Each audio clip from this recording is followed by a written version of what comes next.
Hello, everyone, and welcome to the Omega Metroid podcast. My name is Andy Spiteri, and of course, I am joined by Dakota Lasky. Dak, I think a lot of people are wondering if you and I are still on speaking terms after last week. And we're not, if you were wondering. We are not. So, yeah, no, I'm good. I'm doing all right, all things considered. It's it's crazy that it's June right now, mid-June even. Yep. And but I'm ready to chat and get my mind off a couple things and all that. So yeah, let's get into it. Yeah, I am. I'm right with you. I'm ready to distract ourselves a little bit, but I do have a couple things that I want to plug before we get into today's show, which is going to be all about not Metroid, but Axiom Verge. But before we get there, I want to let everybody know.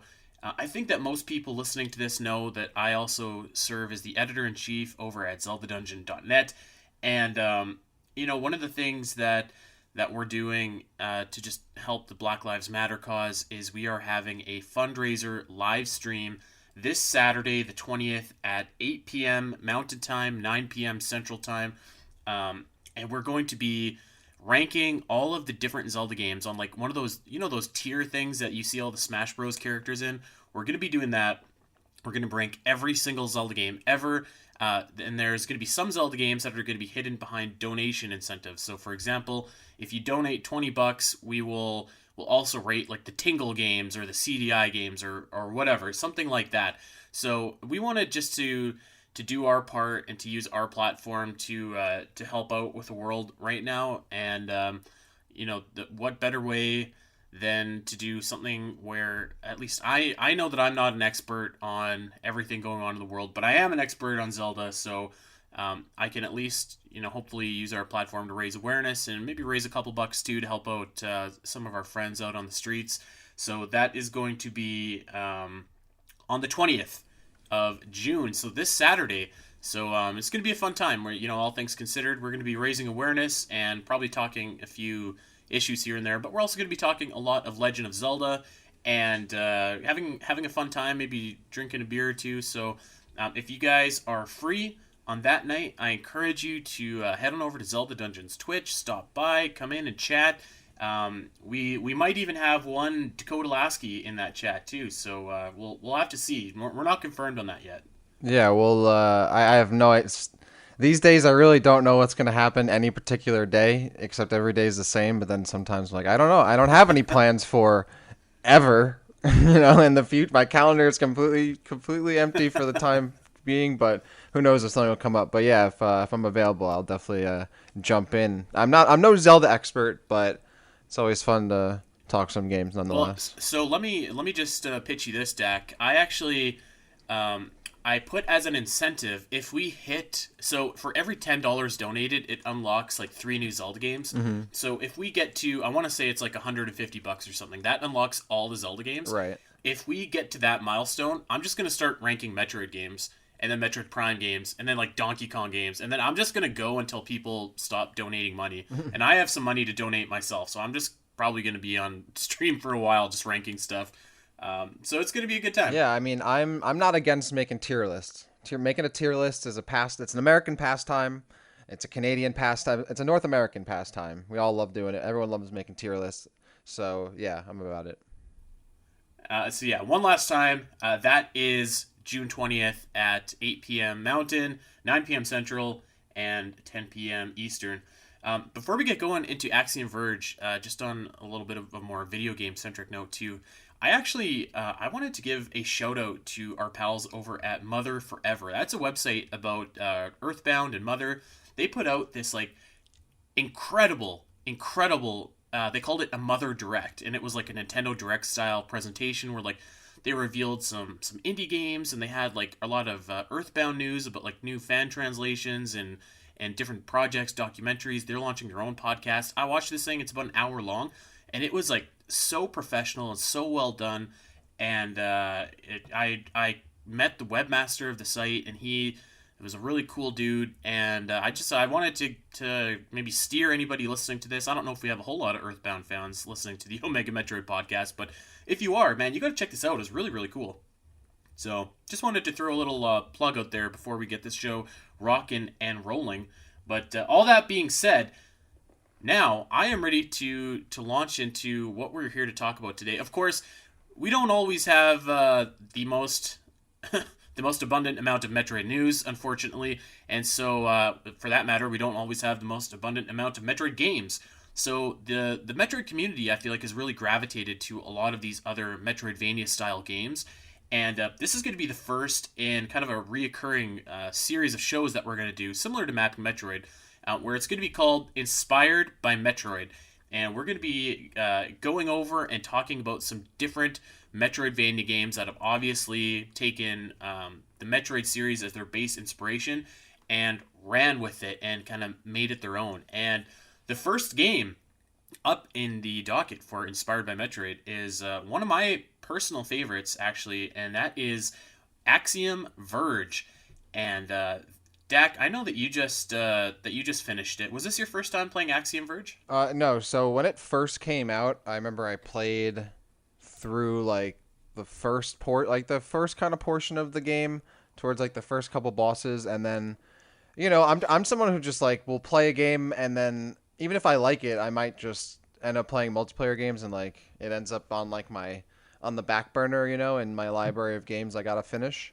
Right. So that was just one of them, and so yeah, I went back and played it this weekend and finished the whole game.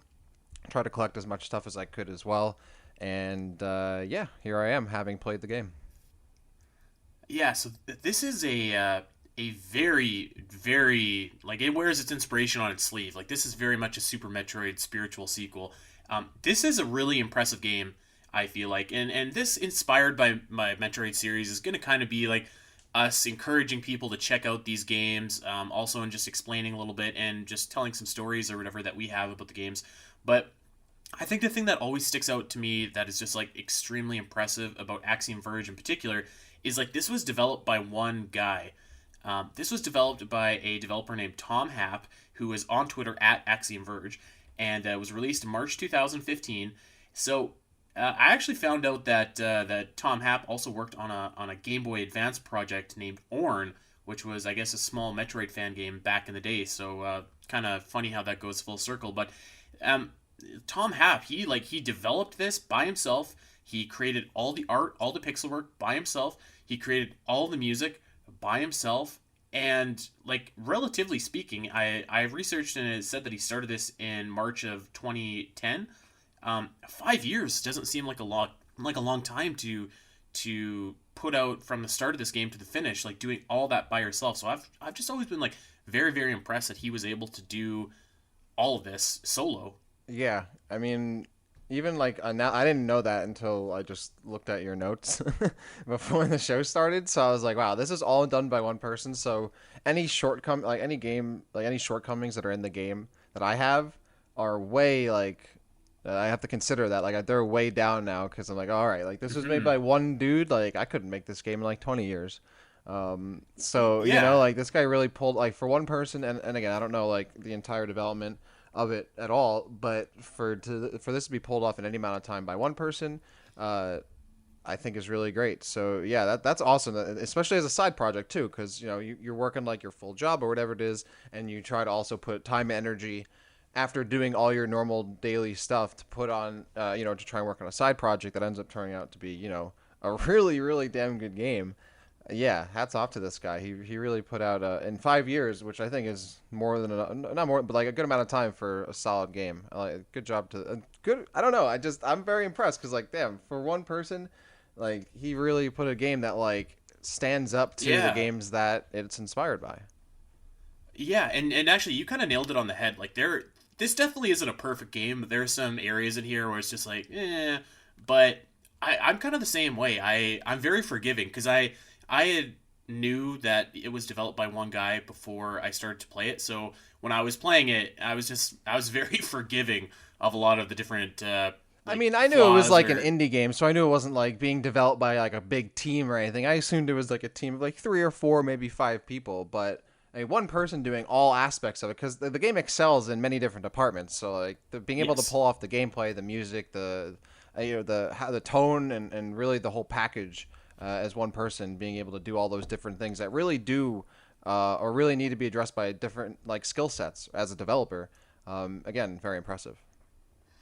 Yeah, and yeah, you're totally right. Like even if it's an indie team developing a small game, I'm a lot more forgiving, and I was like especially more forgiving just because it was one guy. So that always stuck out to me and impressed me. Um, the first thing that I noticed with the first time that I ever played Axiom Verge is this is like very, very much a spiritual sequel to Super Metroid. It plays pretty much the same. It looks kind of the same. It has kind of the same aesthetic and music and stuff like that. I loved it like immediately actually when the first like within the first 5 minutes because it just reminded me so much of Super Metroid, and that's Super Metroid is one of my favorite games ever. So it was very familiar to me, which I liked. But then as you play it, you also see that there's like very very stark differences in this game. But I did notice like right away that sense of familiarity with Super Metroid. Yeah, I immediately got lost. I was like, oh yeah, I'm Yep. playing a Super Metroid like game. Yeah, it definitely has like it unabashedly pulls from Metroid. I mean, like the first like your main upgrade, like the bio gun, whatever you get, is literally like you go down into like an area like a shaft and you make a left where the morph ball would be, and like even that room is like exactly like the morph ball room more or less. And you grab your first. I'm like, oh wow, this is like the. I think like any game inspired by Metroid has to like have that morph ball room or something to like really let you know that this is a Metroid inspired game. But yeah, it does very much. It is very much inspired by like so many any enemy types not only look like Metroid enemies, but their patterns are almost identical. I wouldn't say that the game like looks like Super Metroid structurally. It does like how the rooms are built certainly do, but like this game is so like grotesque looking a lot of the time. Super Mm, Metroid feels alien to me, and this game feels like I'm walking through someone's stomach and like their intestines, which that's a good way to which put is like which it. I think is why you know why, but like maybe this that might put some people off to the game because you kind of look at it and there's these like robots that are like seeping stuff and are missing half their jaw and everything looks like a big like puckered up like orifice and is oozing stuff and in Super Metroid stuff looks alien but it's not like too grotesque. This game is very grotesque looking a lot of the time. And so it kind of that stuck out to me immediately when I started playing this game. Not only back then, but even this week, I'm like, some of this stuff is gross. So it definitely kind of it goes more into that like a Doom kind of feelish in terms of like the aesthetic. Everything feels like that kind of like demony rather than like alieny. So that stuck out to me too. Yeah, that's a good point. I think like one of the first rooms that you go into, there's like these bloody like pieces of tall grass, basically, or what they're like bubbles or whatever, and you have to basically just shoot your way through them. So that's a very good observation there. Um, I actually I love that the world is kind of a blend of like what you said, like kind of the grossness, but it's also got like a little bit of the alien feel of Metroid, but it's also got like this kind of techie, futuristic punk kind Yeah. of feel of its own. I think it does a very good job of kind of blending that all together to feel like familiar but different. So I really actually love the world of this game, which we'll get to in a second here. I want to talk about what you just mentioned though, and the address disruptor, which is the main gun that you use for this game, or the Axiom disruptor. I'm sorry. Um, this gun and the add-on that you can get called the address disruptor, I think, is like what basically sets apart this from a lot of other Metroidvania kind of not clones, but like games of that ilk. So the main weapon that you get in this game is a basic gun called the Axiom Disruptor, and it's just like your standard gun. You can fire your beams or whatever. But the further into this game that you get, you find an attachment called the Address Disruptor, and this kind of lets you glitch, for lack of a better word, reality around you. It's like a short burst, like beam that you fire, and I thought, and I still think that this concept is like so cool. You can fire your Address Disruptor at enemies, and like they'll glitch and turn into different types of enemies, or like they'll some of them will actually even like kind of be turned into enemies that fight for you, or it's advantageous for you to glitch them. You can glitch platforms and stuff to get through. You can glitch the world around you just to reveal secrets and like new passages and make enemies easier to fight. I actually like really loved this concept. I think it could have went a little bit further, but like as a concept, I kind of just loved the idea that you can like glitch and change the world around you. Yeah, I think like the first time you're really using it, you're like creating like platforms out of some stuff like hanging off the ceiling, and yeah, you can change enemy types. I thought that was cool, and really, this is where the game excels. One of the ways it excels, one of the many ways it excels, is all the different weapon types are really cool. Like they're Yes. just, and we were talking about this in our Evolution of 2D Metroid episode. We were like, we'd really love more, kinds of weapons, be able to mix and match a little bit. And this game really, kind of goes all in on that. End up getting like 24 or 25 different kind of weapon types. You can, like you said, upgrade some of them. You can even, you can upgrade some. You can even upgrade like the power, correcting like power nodes and whatnot. And all the different weapons too are, for the most part, pretty distinct.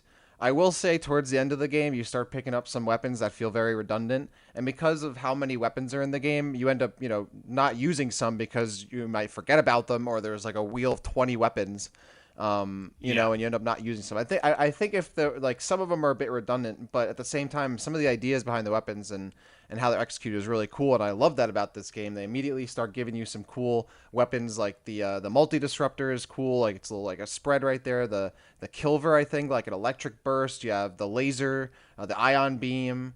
You get the remote drone, which is kind of like your counterpart to the morph ball, which is really cool, and you can upgrade that.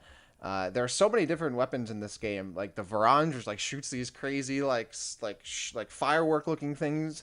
Um, yeah, this game has like so many cool ideas with the weapons and how you can like go into like an area, rather than just kind of mashing and using your standard weapon or whatever. Yeah, I love the address disruptor, and you can even upgrade that a bit. You can upgrade a couple of weapons. They really I like that they did this. Like that there's so many weapons to choose from and a bunch to collect, and doesn't kind of just become like, okay, you collect like one or two or three weapons or a couple beams here and there. Like they're like, nah, you're collecting 20 of these, and you're gonna have a lot of cool Yep. different ways to kill stuff. Yeah, you almost took the words right out of my mouth. I actually like love how many different weapons there are in this game because like you have like a bunch of different options about how you want to like basically fight enemies, and I actually think that that's something that Metroid could pick up on. Hmm. Like we were definitely talking about this in our 2D episode where we were like, what can the next 2D Metroid do? I actually think that you're right that there's almost too many beams or too many Yeah, weapons in this game.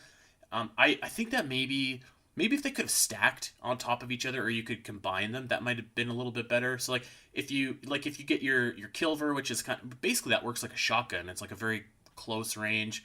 But if you could combine that maybe with the flamethrower or something where that could go through walls, or like you could have your like whatever, you could just kind of mix and match to get a little bit more use out of the beams. Because like I was collecting all of the different beams, but at the end of the game, like yeah, I was collecting them just to collect them. But that being said, like there are like I'd say for the most part, like every beam is like distinct in its own way. You have ones that like reflect off the walls. You have like detonation bombs. You have beams that fire and like kind of splinter into different little bullets and stuff like hmm, that. Like it actually like it's quite impressive how many different beams there are, but like they each kind of have their own identity. I feel like you know I'd say like typically.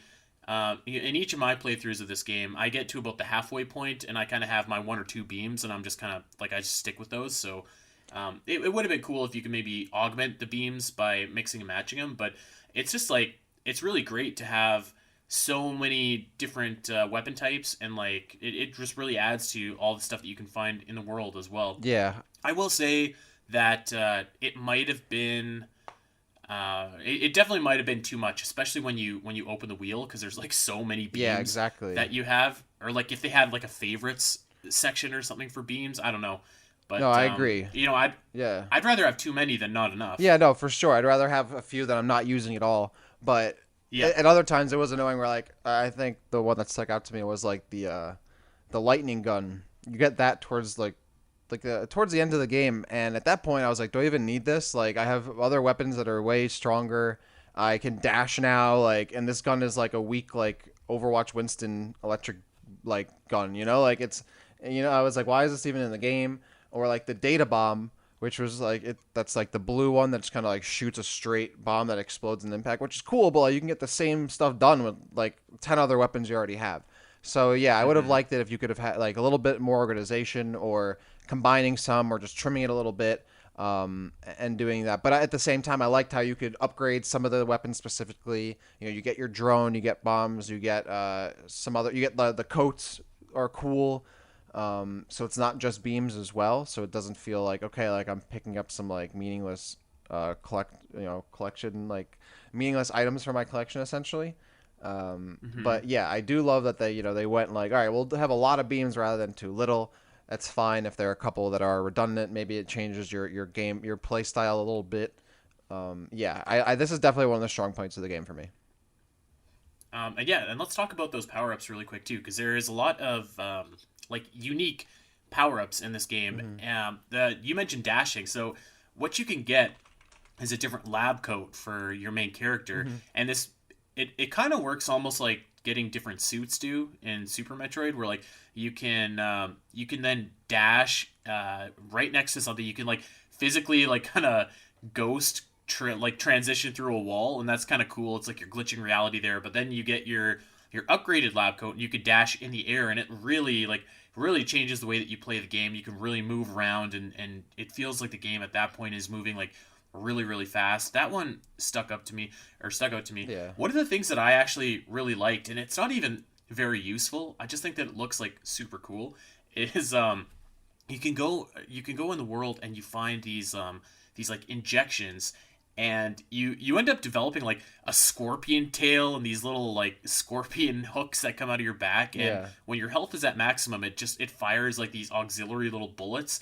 They're not really, I would say, like that critical or that helpful to the game, but like I thought that they looked so cool that I was like, I gotta find all of these. I loved Yeah, them. the And bioflux accelerators, I think they were called. Yeah, those are yes, cool. Like yes, that kind of stuff. The fact that you could pick up, power nodes that increase the damage of your weapon, size nodes to increase like the range yes. and size of them, health node. Like it wasn't just okay, you pick up ammo and health. Like you can make not only can you get new weapons, but you can increase the power of those weapons, and not only can you just like upgrade them, you can increase how strong they are. I like that as well, and you can even upgrade your drone a bunch of times. You can get like a teleport to your drone. Yeah, I think you get a grapple too, and the address bomb, which is sick, like a huge power bomb that just like does the address beam. Yeah, basically Yeah, your power yeah, it's bomb. like That was a pretty big cool. glitch bomb. Yeah, they're not just again not just the beams, but yeah, like the trench coats are essentially Samus's suits, right? Those I love Hmm. that there are a bunch of even though the suits themselves like who cares about like a trench coat and you can't really really appreciate it, like Samus's suits are cooler for sure. Like a different color trench coat is whatever. But I like that there are not just beam upgrades and stuff you can get, but you can literally upgrade your weapons and like in terms of stats, which Metroid doesn't do. You can't like augment the stats of your weapons, which is I love that you can do Right. that in this game. And yeah, all the different other the max health, the injections, all that stuff. Really love all those different additions there and make it stand out a little more from Metroid.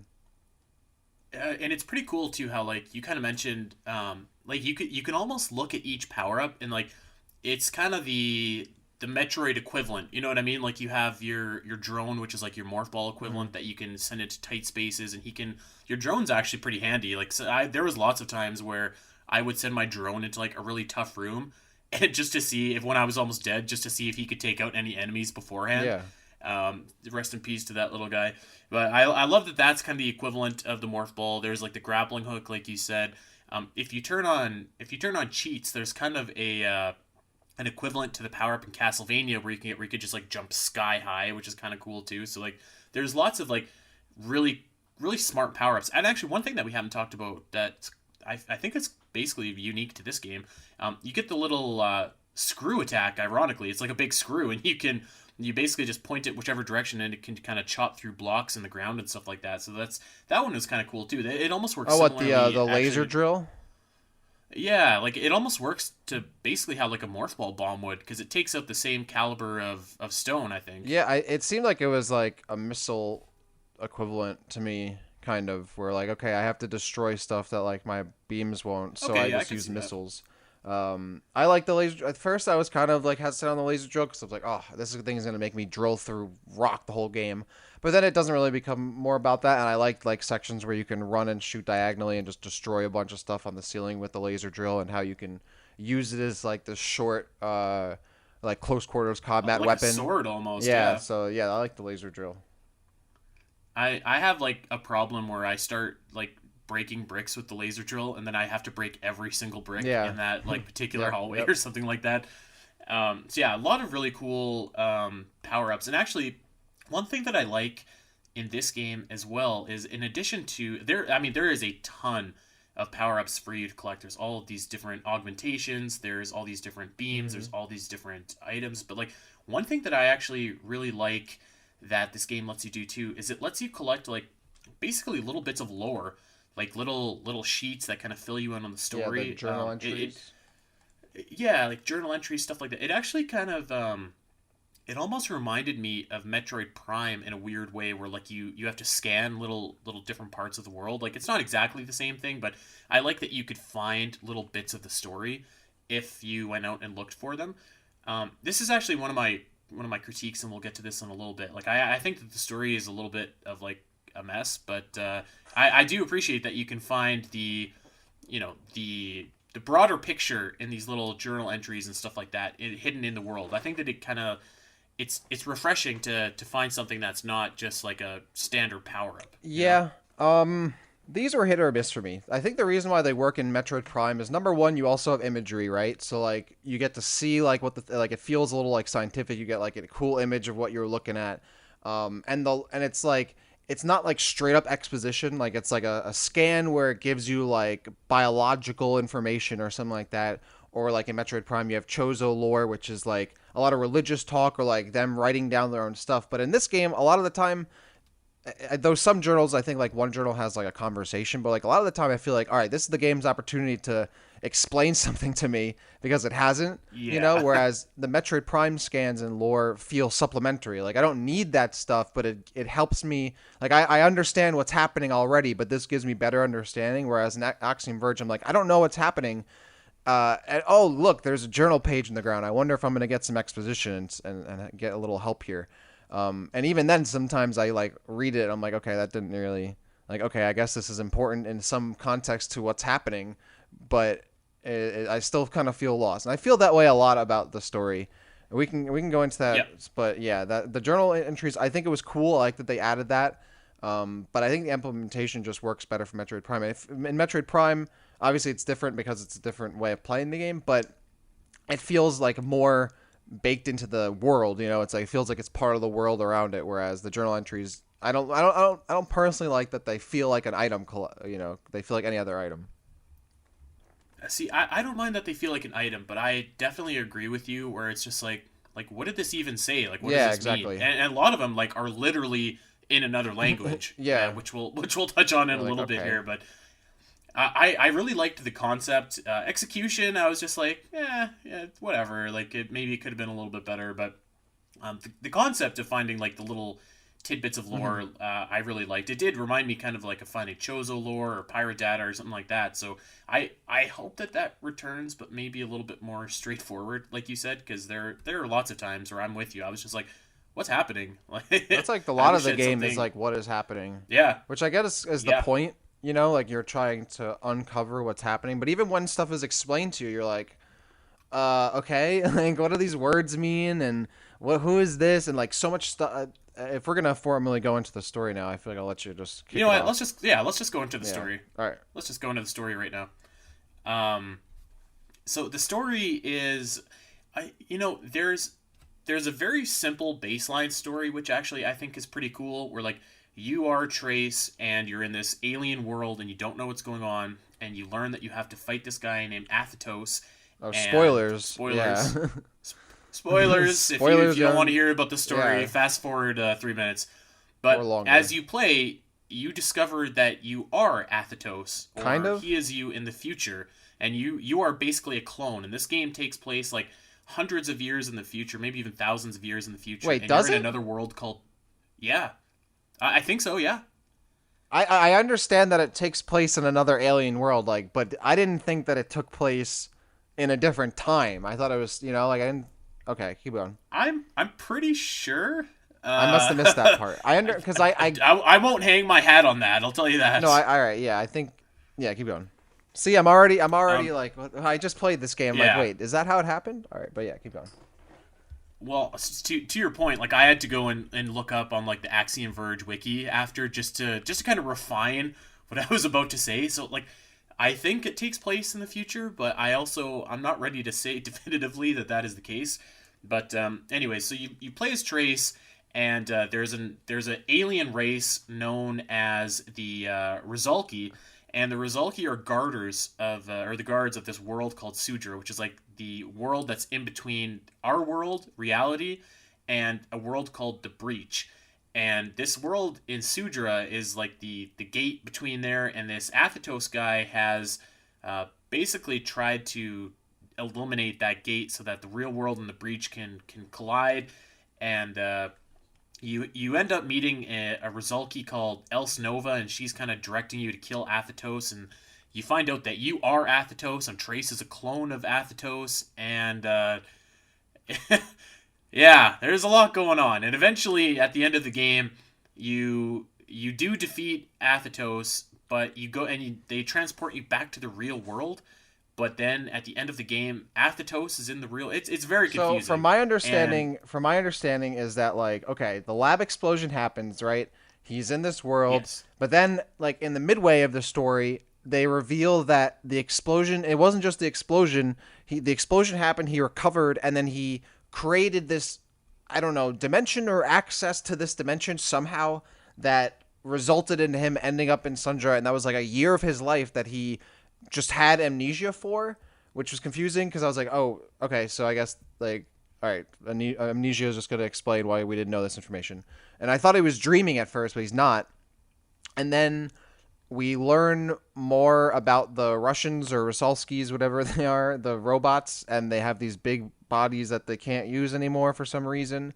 And then it's kind of teased that like the robots might be the bad guys, kind of like they kind of yes, like because it's obvious like the implication is that you're not really supposed to necessarily trust them. Like, how do you know that they're telling you the truth or not, right? Even though the protagonist, who I didn't like at first, I was like, this dude looks like a Penny Arcade comic book character. Like, you remember those like Penny Arcade web cartoons from like 10 years ago? He looks like one of the main guys from that. And I hated how in the beginning of the game, he's like trying to like talk to these absolutely gruesome, nightmarish bosses.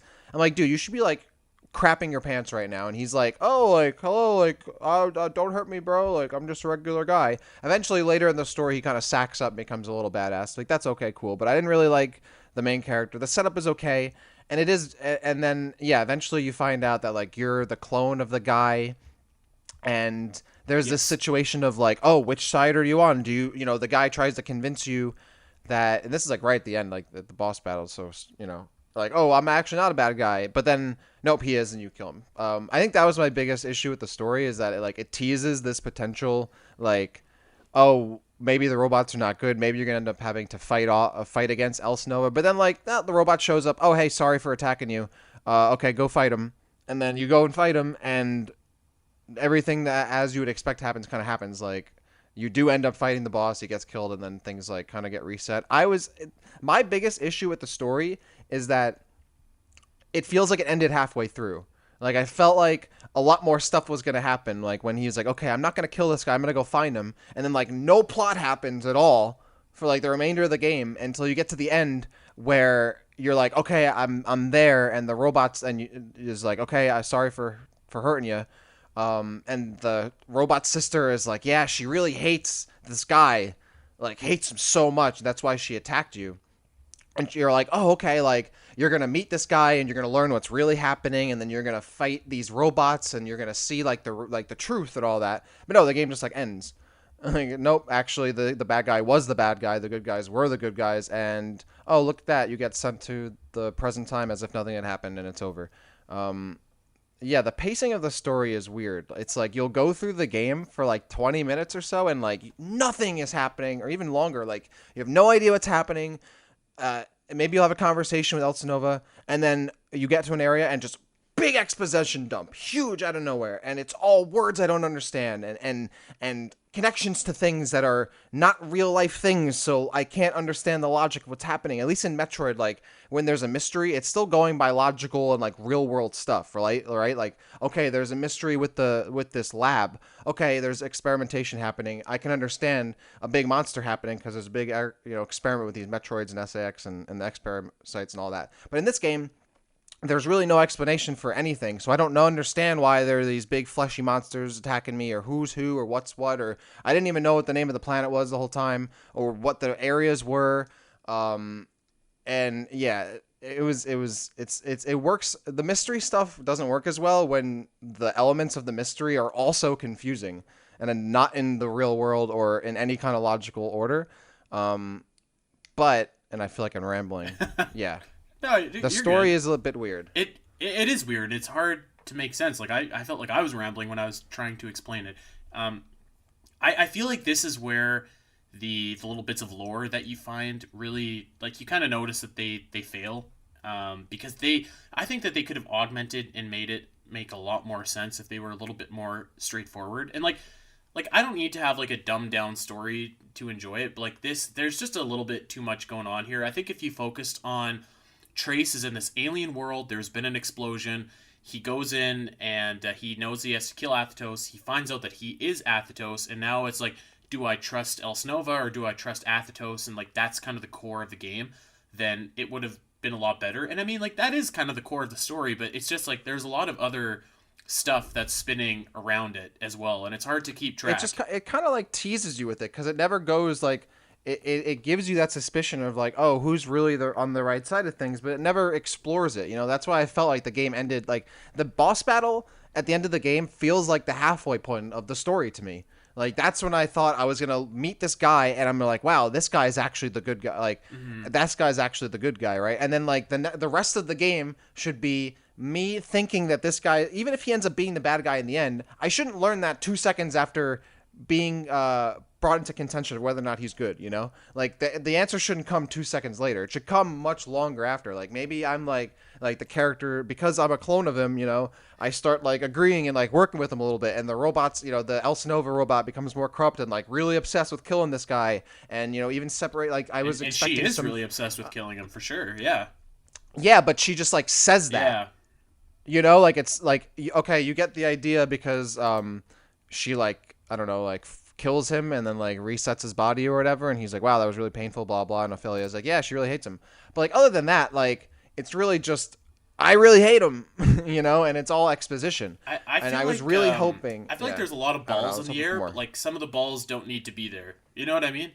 I will say this. I do, like, on the very basic core level, I like the story, and I do think that it sets up Axiom Verge 2 really well, because like at the end of the game, Elsnova does basically murder Athetos after promising not to, transports Trace back into the real world, and then you see Trace basically like kind of heading down the path of becoming Athetos and going back into the breach. So like I like that. Like I like that ending bit, and I think that could play into the sequel if like, because we know, and we'll get into the sequel in a bit here, but we know that you don't play as Trace in the sequel.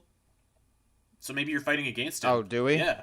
I was not part of that I did not know that. Well, I don't even know any details about Axiom Verge 2. Yes. So I didn't know that. So no Trace in the sequel. You're playing as someone new, but maybe you can end up fighting Trace. I think that would be kind of cool. But like the story is a little bit of a mixed bag, and especially all like the different little bits of lore that you get. I just find like they don't really help. It's really the pacing for me, because like when you like nothing really it's mostly just explanation, like what is going on, what's happening here, until you get to like that midpoint part where you run into the clone, and then all the like gameplay almost stops. Like when you get to that point, like no bosses show up for like a big portion of the game, and you're just getting explained stuff. And like I like that area, like that whole area where you're hallucinating, and like you end up against that boss that's like not even really a boss fight, that literally doesn't even fight against you at all. I understood, like gameplay wise I was kind of disappointed, but like the story made up for it, because like, oh, this is really good, and like it was really going somewhere. And then once you get to the point where he decides he's not going to kill Athetos or whatever, he's going to talk to him, and you've already met Ophelia and all that stuff, the plot just stops until you get to that end of the game, which I was disappointed with. And it comes to that pacing issue. I was like, wow, I thought there was a lot more story that was going to happen. It seemed like they set up a lot more. I thought there was going to be a fight directly with these big robots. I thought there would be a fight between maybe Alice Nova and her sister or whatever. The real revelation of the bad guy really being a bad guy and not being good. I feel like there was so much. It was built like there was so much build up that it just like ends really for me very abruptly. Story wise, I Yeah, was a I little could see that. disappointed about that. I could see that. I think that we will fight Else Nova. I think in the sequel, but you know what? Let's get on to bosses here. Actually, while we're talking about them, and just spend a second on the bosses. I had originally written down that I didn't love the bosses of Axiom Verge, but I think I actually take that back. I do like the bosses of this game. I think that they're all pretty cool for the most part. I definitely think they're the weakest part of the game. One of the weakest. I wouldn't say that they're the game's strength, but I think that they're cool enough. Like there's a lot of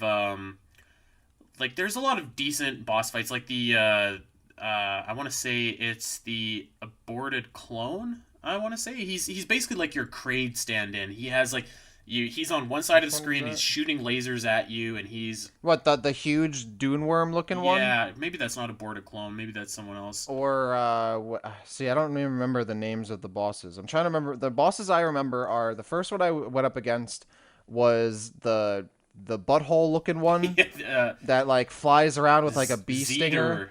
Zeter, or no, Uku. I don't even know how you could get the names. I don't know how you were able to know. That boss fight was pretty. That one was pretty cool, and that was the first boss that I fought in the game. So I fought that one. It felt kind of bullet helly. I was like, okay, interesting. This is though right at the beginning of the game, and where the character's like trying to talk to the thing, and I'm like, dude, just shut up and like be afraid or fight it. Like, stop trying to like converse with the guy. And then the second boss I fought was it had like a big sucker looking face with like these four black holes in its head and had like a big gun. That one was kind of cool. And I was like, all right, this one's not bad. And then, yeah, you had the third one, like the really big one where like yeah, I guess it was Kraid. It's like a huge room and like it zooms out and you're on these big platforms and it looks I like thought this that one big was really dune cool. worm. That one was probably my favorite boss fight and this is something I think the game does really well at times. It makes you feel small in those areas, like that area where you're fighting that boss, and makes you like it zooms out, makes you feel really small. The area with that big head transporter that floats and that zooms out, that was cool. And then towards the end, where you see like the big robot spine in the background as you're climbing up that last area. Like those parts of the game where it kind of Metro doesn't really do that. It doesn't really, even though some of the bosses might be big, it doesn't really like zoom out. It doesn't really give you that sense of scale, which I love about this game. But then after that boss, it really kind of goes downhill for me. Like there's another boss that like kind of does like there's the scorpion kind of boss that doesn't really fight you. It kind of just sits on the other side of So the map. there's a boss called Uku who I think is what you're talking about. It's like a flying, almost like square. It's got a bunch of different talons and sends out like a little attack drones at you and stuff like that. I quite like that boss actually, but I liked it for the fact that it goes back to the strength of Axiom Verge's weapons. Where like I was just getting my ass kicked by it in like 5 different tries in a row. I'm trying to remember I which one that switched. was. He's like the bug looking guy. Anyway, so I switched my beam and like just Oh, you mean the big hornet? yeah, Like the big bee? Yeah. Yeah, the one that doesn't like it just looks like a bug. pretty Yeah, much. that one's pretty cool. So like the strength of it is like I was getting demolished and I switched my beam and like just like killed him and murdered the guy. So I was just like I was kind of like impressed again where like there's so many different beams and if you have the right like if you have the right weapon and you use it like the game can be like easy or these bosses can be easy. It's just like you got to make sure that you actually have it because there's very few of these beams that are required to to progress in the story. I think there's actually only probably like Yeah, 2 or 3 that you actually need. you really need. Yeah. So I I don't kind of know. like that. I would agree that I don't think the bosses were like the highlight. Although I do love how like Athetos looks like the dude from Mad Max, and there's a couple bosses in here that look like Bane from The Dark Knight. Did you notice that? When I saw him, he reminded me of Porky. I was like, oh, dude, just like in a tube or whatever. Yeah, he did kind of have that Mad Max bad guy, I forget his name, look to him. Everything reminded me of like Metal Slug, in a way. Yeah. Okay. Like these really big, like fleshy, organic-y, robot-y at the same time looking things. But yeah, I don't know. That the Hornet boss does kind of pick things up towards the end of the game, but then like a couple bosses I know like story wise, like one of them literally doesn't even like attack you. And then you have the robot, the fence robot or whatever that like shoots you from the ceiling at the end, towards the end. I think that's like the last boss you fight Yeah. before you fight Atheros. Um, that fight was cool. Kind of reminded me of the spore, spawn spore or whatever. Uh, yeah, but I don't know. The bosses more or less were kind of hit or miss for me because I thought after like the third boss, like when we got to the Kraid boss or whatever, I was like, oh wow, like the bosses are gonna get better and better from here, and they didn't. They kind of like went back to like bosses that were pretty similar in pattern to other enemies or other bosses. Nothing really wowing me. Like the Yeah. bosses didn't get bigger and bigger. They didn't get harder and harder. You know, they kind of just were other enemies. You know, so I was hoping that they would get harder and bigger and stronger and more crazier looking and all that stuff, and they didn't. They kind of stayed in the same area as the bosses as the beginning of the game, and that was a little disappointing in that regard. Yeah, I agree. I think it peaked at the Kraid fight. I wish we could remember this poor guy's name, but actually, almost everything in I don't know any Axiom of their Verge is names. named very, very strangely. So it's hard How do you to. even learn the names? Like I don't even remember learning any of the bosses' names. At I first, like I I thought had the to go bosses and were Google them and Atheros. picture associate Okay. the names because like in the world too, the names are very, very strange. They don't exactly roll off the tongue. I do want to say actually, I was talking about Mad Max and Bane. I think that the Rizalki and El Snova in particular look like really, really cool. I love the way that they look. And for Hmm. anybody that doesn't know, El Snova is probably what you're picturing when you think of Axiom Verge. That's like she's on the box art. Yeah. She's like that head with all the mechanical tendrils behind her. I think that looks Hmm. like so cool. Yeah, I agree. I love the Rusalski. What are Rizalki, they called? Rizalki. Okay, yeah. Um, the Rizalki are cool. I love their design. I love like they feel like these big and cryptic, ancient almost looking. Like they just feel so massive. They have this like I don't know, they like Ghost in the Shell kind of feel to them. Like yes. they're just like mixing that kind of like man and machine kind of feel. They're kind of. I wish they did more with that. I wish they really like. I wanted to like. There was that one. I forget the robot's name. And they were like, yeah, this robot is an ally of ours, but it's really dangerous. I was like, oh, cool, we're gonna fight this one later. And then that robot never shows up again, never is mentioned, or you see it never again. I was like, okay, cool. Towards the end of the game, where they show their big bodies, and I'm like, oh, sick, we're gonna fight one of these robots on their huge ancient body. And then literally a second later, Ophelia is, no, we don't need these. The robot, the repair drones, they'll be fine. Don't worry about it. Like, oh, okay. But yeah, I love their design. I love how they are incorporated into the game, and it does remind me a little bit of like Infusion, where you got to talk to Adam at the nav room, but you don't have to stop at a nav room. You just have the conversation at any time, which was nice. A little tongue in cheek there, which the game is a lot at times. I think that's another thing that kind of just off topic that the game is very obviously aware that it's like an indie retro-y and intentionally retro game. Like it has all the like the makings of like a game that is very well aware of the fact that it is like a retro indie game. um so I like that at times, like with the Elsa Nova's dialogue. At other times I think one of the it kind of not annoyed me, but it was weird because the boss fights are so like upbeat, but not upbeat in a good example of a big upbeat theme in Metroid is like the Ceres theme from Metroid Fusion. It's like really upbeat, but it's like it's dangerous feeling and like lethal, and you're like, wow, you're in a really intense fight. But like the boss themes in this game, I go from like a really serious situation in the game, and even like the world area and the main areas and like the overworld and each different area in the game. Each area's theme is so well done. The music is so well done in this game. But then I get to a boss fight and I feel like I'm listening to like this cheesy UFO alien music. I'm like, this should be like, I don't know. The tone all of a sudden becomes really like cheesy and funny almost and silly with the music when I fight the bosses. I don't know. Maybe that was just me, but I was like, I feel like this should be like taken a little more seriously at times. And I almost feel like at times the game feels like it doesn't take itself seriously enough despite the circumstances because it knows it's like doing a tongue-in-cheek retro indie game kind of thing. I think that That that's stuck out kind to me. of I think that that's valid in like the story. You can notice it especially with Trace's mannerisms when talking to Elsenova. He's very lackadaisical. Yeah, I might push back against the music. I think that the music was fine for the boss battles. I always thought that like It was weird. I don't know. I thought that it was like it was always good. Like it's very upbeat, and I was never distracted by it. I'm glad that you mentioned it actually though, because that was where I It was. distracted me. Did Yeah, it? it very much distracted me Okay. because Metroid for me, boss battles hit every time. I'm not going to suggest that that was the best track in the game, but It just the whole like it felt like it went very much against the tone and the aesthetic of the game. Like the game is very like okay. I keep going. It's like grotesque, right? And it's but then at the same time, you have the main character who's going, "Hey man, like I'm just a normal guy. Don't hurt me." And you have this boss music that's like sounds like the generic like one of the generic tracks you get with like FL Studio, and you just like dropped in a bunch of like generic UFO sounds. The game it whereas the rest of the game sounds like it doesn't sound like that. It doesn't have that like generic UFO-y cheesy space sound. Sometimes it has this like hard like 80s like drum and beat kind of feel to it. Other times it really works in like these airier kind of sounds, and like wow, like the main themes of this game are so well done.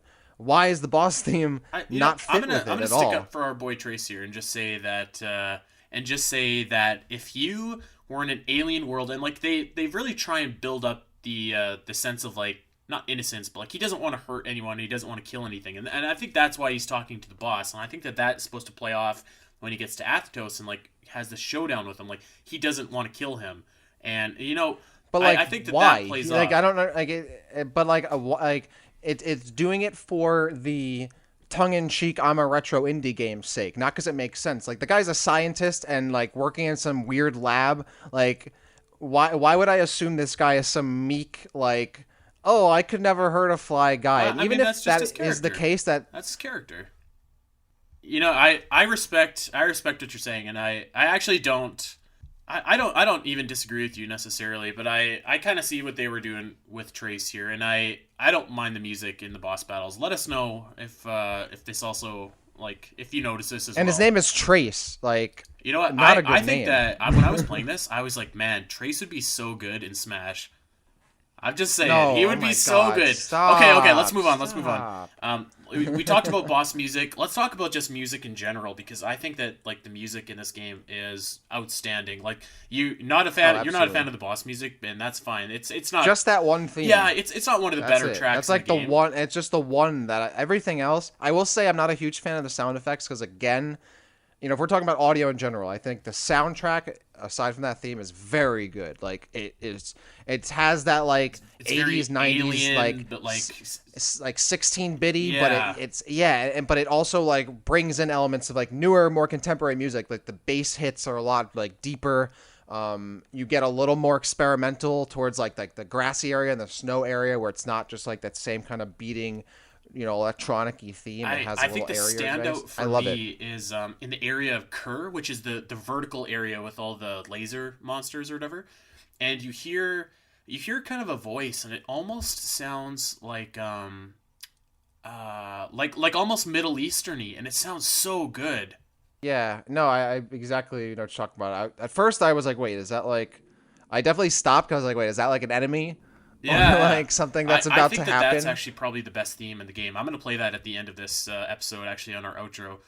So I think that that's really good. I think like just the techno-y soundtrack and like you kind of hear it pulsing a little bit, like it's very bassy. Hmm. I think that it Yeah, sounds everything really feels good. alive. Yeah, I Yeah, love that. I like the purple area that has the piano a little yeah. bit in it. Love that. So good. The wavy hallucination area is cool. With that, yeah, the music is 10 on 10. I think Which throughout is the like game. again, it just strikes me as incredible that this was Tom Happ. Like Tom Happ made this music single handedly. It's very good, and Yeah, he killed it. it's very atmospheric, which I feel like is so important to like that's why Metroid Prime, that's why Super Metroid works, right? Is because like the music is so atmospheric, and I feel like Axiom Verge like nails that, and it really understands that like music is a critical part of creating that atmosphere. Yeah, and it's not just atmospheric, but the constant like there's a beat in the background too. Yeah. Like it's always like ushering you forward, which Metroid always does too. Like even like Metroid is has that darker like atmospheric or kind of feel, but even in Metroid Prime, you have those like the Fendrana Depths theme, where it just gets into like this like groovy beat because you're going deep. You got to keep pushing forward, and then like the game really encourages that with the music, and Axiom Verge like hits that like right the nail around the head with that. I love it. I think the music in this game, I was at first the music got a little repetitive in like the first area too. I think that was just because I got lost and I was in the area for a little while, and I was like, okay, like I got it. But then when you progress through the game and it starts to branch out in different areas, it's really well done. I love even in like the music at the last area, like the all white like world or whatever it is. Um, this is it gets that area's music is a little more upbeat like the boss theme, but it doesn't feel like cheesy, and I was like, yes, this is what the boss theme should be. And that's going, and then but then you have the robot security robot that uses the regular boss theme, like, oh well. But yeah, the music really well done. What do you think about the sound effects, like all the different like the enemy effects, You like know, the you were weapons? kind Like of what do saying you think that you about didn't that? like him, but I loved him, and maybe it's just because like I'm a sucker for old like 16-bitty kind of sound effects, and like I like to me I don't care if they sound cheesy or whatever. I just love kind of that presentation. I loved him. I loved him.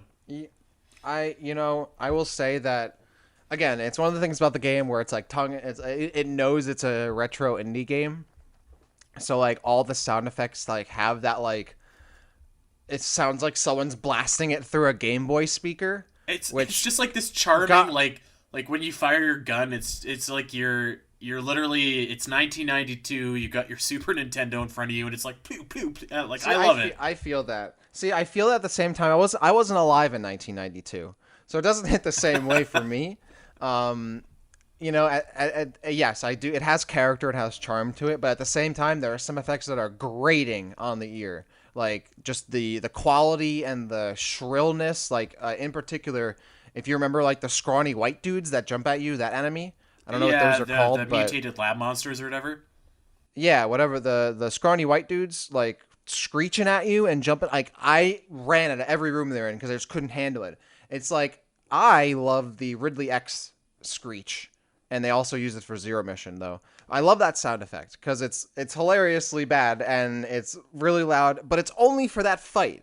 Now, if I had to hear that sound effect all through Metroid Fusion, I would hate it and I would have no positive thoughts about it whatsoever. But I don't because it's isolated to that one area and it makes sense and it's funny in a way, but it's also like memorable. In this game, there are so many different annoying sounds for me or really loud and grating sounds that happen often, and I'm like, oh, geez, I get it. It's a retro indie game. Jesus, like, let You me know, just I like, can see that, but like you again, even know. like Ridley X, I just loved it because it just sounded charming. It sounded like a throwback to me, so I didn't have a problem with it at all. I want But to that's the thing too. Is sorry to cut you off, but that's again another thing for me where it didn't feel right with the tone of the game. Like, should this sound charming? Like, I'm going I through get this that, yeah.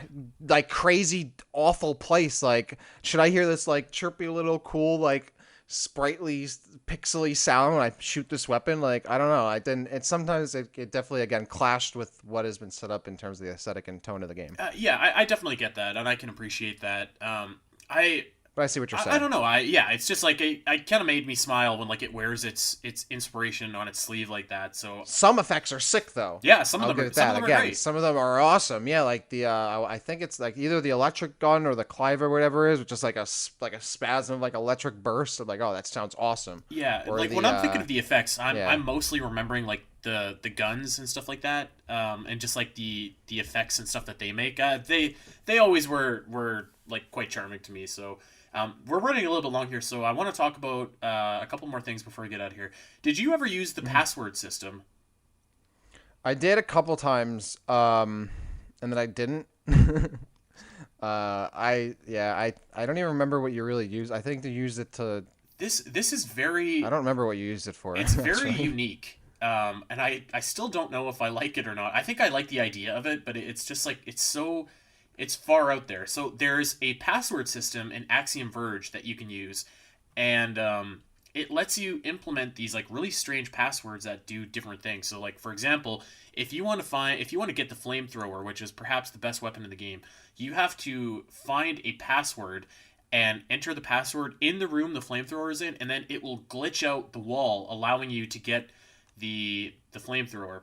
Well, that's why I didn't get that weapon. So and like these passwords I didn't are do that shit. really really hard to find. Like you have to glitch enemies to get them and watch their patterns as they spell out the password, or like you have to find them in some different text. Some of them like so the little bits of lore that we were talking about are like literally in an alien language, and you find a password to translate them a little bit Hmm. later in the game. But like it's it's kind of a cool concept, but like in practice, I don't know if Well, I loved it. yeah, I mean, again, this is another one of those things where it's like the game reminding you that it's like a throwback to retro indie games because it has to have the password thing, just like Metroid had. But the reason why Metroid had it is because It needed it. the NES couldn't support Yeah. it and needed it, right? And it couldn't support regular flash save or any of that kind or whatever, however it worked. Couldn't support save and memory. This game does not need this crap. It's like forcing friend codes a billion years later. We don't need it. And again, it's one of those things where it's like, aha, like if you, it's like nostalgic, I guess, or it's for people who might appreciate it, and that's fine. But for someone who didn't grow up with that kind of game and has played those kind of games and never once thought of that being a good feature or necessary, I didn't understand. Like, I think the only reason why I think I remember looking it up and seeing that there was like a Justin Bailey password when I found it. I was like, okay, like of course there is. Like, of course there is. It has to be in here. Otherwise, it wouldn't be a Metroid inspired game. I've got a nice little piece of trivia for you too. Apparently, Tom Happ went to Nintendo when it was finally revealed that this game was going to be ported to the Wii U, and asked if he could put in a password that would unlock Samus's helmet in the game, but they shot him down. But there is a Justin Bailey password which lets you wear the iconic digs of Justin Bailey in there. You know, I don't know. I think Yeah, that it's like it's kind of it's neat in a way because you can use the password to the password system too as well, like put in like literal game cheats, and if you do this, that's you cool. don't get like achievements if you put in cheat codes or whatever, but like you can augment your jumps, you can augment your firepower, your defense and stuff like that. So like you can use it like if you were having a hard time with the game and you just wanted to blitz the enemies and stuff, you can use this and you can go and destroy the rest of the Okay, enemies. So like that's there cool. are some cool uses to it, but I feel like See, I wish that was clearer to yeah, me I was gonna say like because I I feel didn't like know it's that. hard to find all this different stuff. Like it's Yeah. actually nigh impossible if you're not explicitly looking for it. Yeah, like if you when you put it that way, I'm like, oh, that's a cool system to implement for maybe someone who might not be good at this kind of game or wants to augment their gameplay experience in a certain way. But I didn't know any of what you just said, so I would have no idea. But now that you've said it that way, I would have probably used it more and used it in the way that they should have, I guess, been used. But because it Yeah, has to be well, and that's mysterious the and drawback. opaque and whatever, I didn't know. Yeah, and you're not alone. I feel like I looked up Axiom Verge passcodes because I was like, what the hell do you use this thing for? Like what is this? You can do like a sound test on there. You can do lots of different stuff. It's just like very ambiguous, especially in game about how you use it. So I actually don't mind the concept. I'd like to see it come back for Axiom Verge 2, maybe just a little bit more, just like a little bit more straightforward. And that's kind of like the you know my critique for the game in general is like just make things a little bit more straightforward. One thing that we can agree on that is probably the best part of this game, or at least it was for me, is the actual world itself. Lots of like this really to me the world of Sundra really nailed the kind of interconnectivity and like the breathing world. Each there's 9 different like parts of the world, 9 different regions I guess you could say, and each of them feels distinct and unique to me. Lots of different areas to explore, lots of different enemies within those areas. I think the music is on point for every single area. This is I actually think, and when we threw out this suggestion that we were going to do the Inspired by Metroid series, where like eventually we'll do games like Blasphemous and Ori and Hollow Knight, but like to me this is the most true to form like Metroid-esque world because it just the interconnectivity, the the atmosphere of it. I think that this world is like just an achievement of this game. I can't say enough good things about it. And a really cool thing that I think that this game does too is you have like the bonus glitch world that you can find too, which is Hmm. randomly generated, and it's really cool when you find it. You can get really powerful items if you go and explore inside of it. I think that it does like just such a great job with its world that I just wanted to end on that high note. Oh yeah, my man Tom just killed it. I love like one thing about Metroid, or for some of the 2D Metroids, it kind of writes itself into the corner. Like every area is like a cave with something, or like a scientific lab or whatever. Um, in this game, you really have a little more diversity. Like you do have like the caverns and stuff, but like each one feels very different. And otherworldly. You have like these out, and when the game goes outdoors, it's really picturesque. Yeah, I like they really kind of, or he really leaned into like, okay, this is like an abnormal world. Things don't work the same way. It's not just a regular kind of sci-fi area. Yes. It has like the classic field with grass in the in the background. You got your snowy area, and I love that because. And that's one of the things I love about like in Metroid Prime, you have those different kind of areas too. Phendrana sticks out. It's like that big snowy area, you're exploring, and that snowy area in this kind of game stuck out to me as well. I love and paired with the music too. Fantastic. Really amazing job. Yeah. Yeah, I love the different areas. I wish I could remember the names. I really don't. The names are Did they? impossible to remember. To be Are they fair, on the map? the, Like, are they on the map when you open the map or something? hold Like, on. how did you? I'll I tell don't you know. the names right here. So we have Iribu, Absu, Z, Kur, Indi, Ukinna, Eden, Ikerma, Mara Uru, and the Glitch World. So yeah. So all meaningless names. I think that's maybe one thing I'd like to see in the next game is maybe names that are a little more discernible between each other, or maybe have Yes. like meaning a little bit. Like, let's obviously we're biased as Metroid fans. We look at the names in Metroid like, wow, obviously you could tell the difference based on we know the difference between these names, but at the same time, like you have like if you think about it, like in Super Metroid, for example, like Norfair kind of has that feel of like a cavern of lava and stuff like Crateria. It kind of implies like being ground based, right? Like I don't know, maybe again the Metroid bias, but it seems like they have a little more discernible names, and the names are definitely more discernible in terms of how they're pronounced and written, right? Like Brinstar sounds way different than Norfair. That sounds way different than Criteria. That sounds way different than other areas in the game.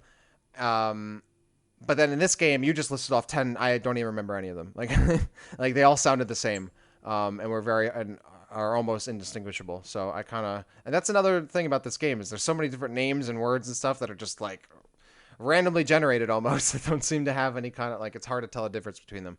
But I would who agree. cares what they're named? They are awesome areas. I love how they're done. I love like the back, like you see these long distance, like these big, like they look like big cell, like T cells or something in the background, or like hornets nests or whatever.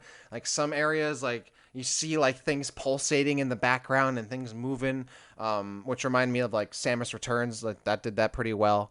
Yeah, I love how every area looks. The hallucination area is so cool. Like you're just fighting through that whole area and everything's all trippy. I actually Yeah, love I coming back after you're done hallucinating in that area too, just to see what it looks yeah, like. Yeah, it's fantastic. exactly. The world is absolutely fantastic, and I'm gonna go ahead and say, like, we've talked a little bit about some of the drawbacks that Axiom Verge has. We've critiqued it a little bit, but like, I mean, this is a absolutely fantastic Metroidvania game.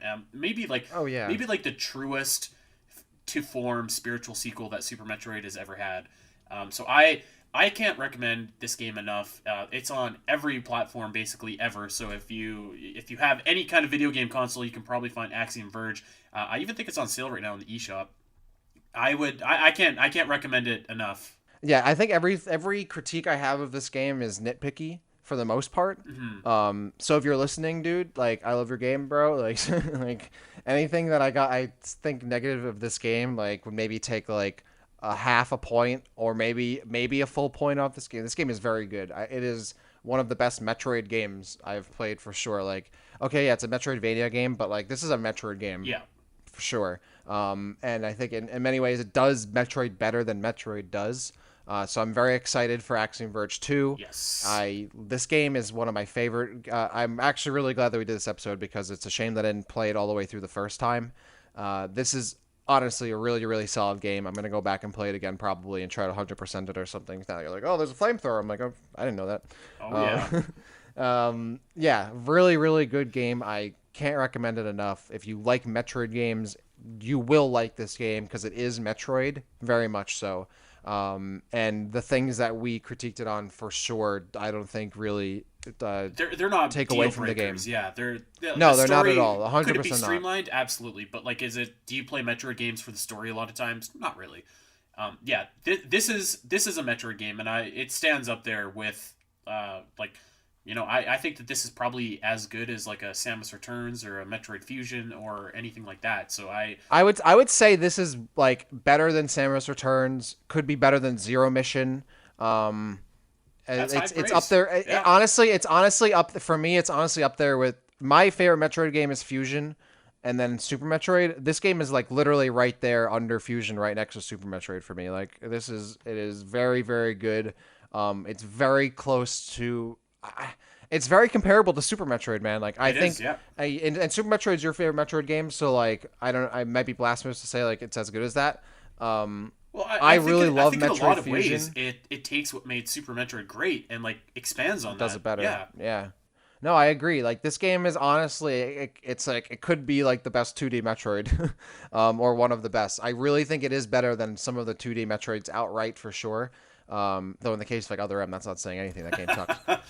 Hey, there we But, go. We had to yeah, get this- it in at least once. Had to get one. Yeah, this game is so good. If you like Metroid games, if you like any Metroid game, you'll love this game. It's so good. This guy it killed it. This is like a masterpiece kind of game.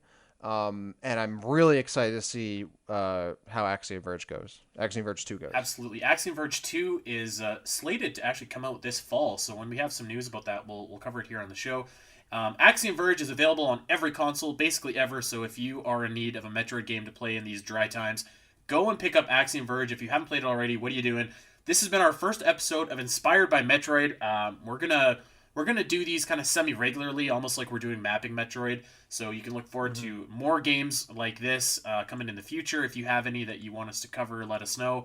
Yes, we know Ori. Yes, we know Hollow Knight. Don't suggest those because those are already on the list. But if there's any others, we're open to those. That's gonna do it for us. We have ran long today, my goodness. So I'll just remind everybody one more time: June 20th, Black Lives Matter and Zelda Dungeon. We are doing a fundraiser to raise some much-needed funds for all of our friends and allies out in the streets protesting and doing their part. So come and join us and come have fun, hang out, and talk Zelda. Maybe even talk Metroid if we get enough money raised. And yeah, that's gonna do it. Yeah. Dak, Cool. I hope that that you can stop by. Yeah, man. I will let you know. I'm looking forward to it. Black Lives Matter. Make sure you guys are still educating yourselves and doing whatever you can to stay part of the cause. And also make sure you check out Axiom Verge. Game is great. I'm looking forward to the next one of these we do because it gives us a chance to play more games that are like Metroid. We know those aren't coming out very often. Yeah. So, also, by the way, I know probably none of y'all play this game. If any of y'all play Valorant and you're looking for people to play with, hit me up. I run the Doink Shack, best Valorant server out there. If you want some games, we're running games every day. Come through and play, and I'll let you know what's good. But also, I will definitely try to be there for the stream, and I hope that we can do a live episode, maybe play a Metroid game along together sometime soon. Maybe we'll play one of these Inspired by Metroid games together. That'd be really cool. But yeah, Hey, I'm down for looking that. forward to the next ep. Yeah. All right. Well, we hope that you guys are down with this episode. We want you to check us out over on Podbean and Spotify and iTunes and wherever you get your podcasts. Go like and subscribe to the Omega Metroid podcast. Leave us a 5-star review if you think we've earned it. You can check us out over on Twitter at Omega Metroid Pod. I am at Spateri316 and Dak is at the Rapture _ on Twitter and on Twitch. That is going to do it for us. Next week, we're going to be back covering Federation Force. So until then, Doink Shack?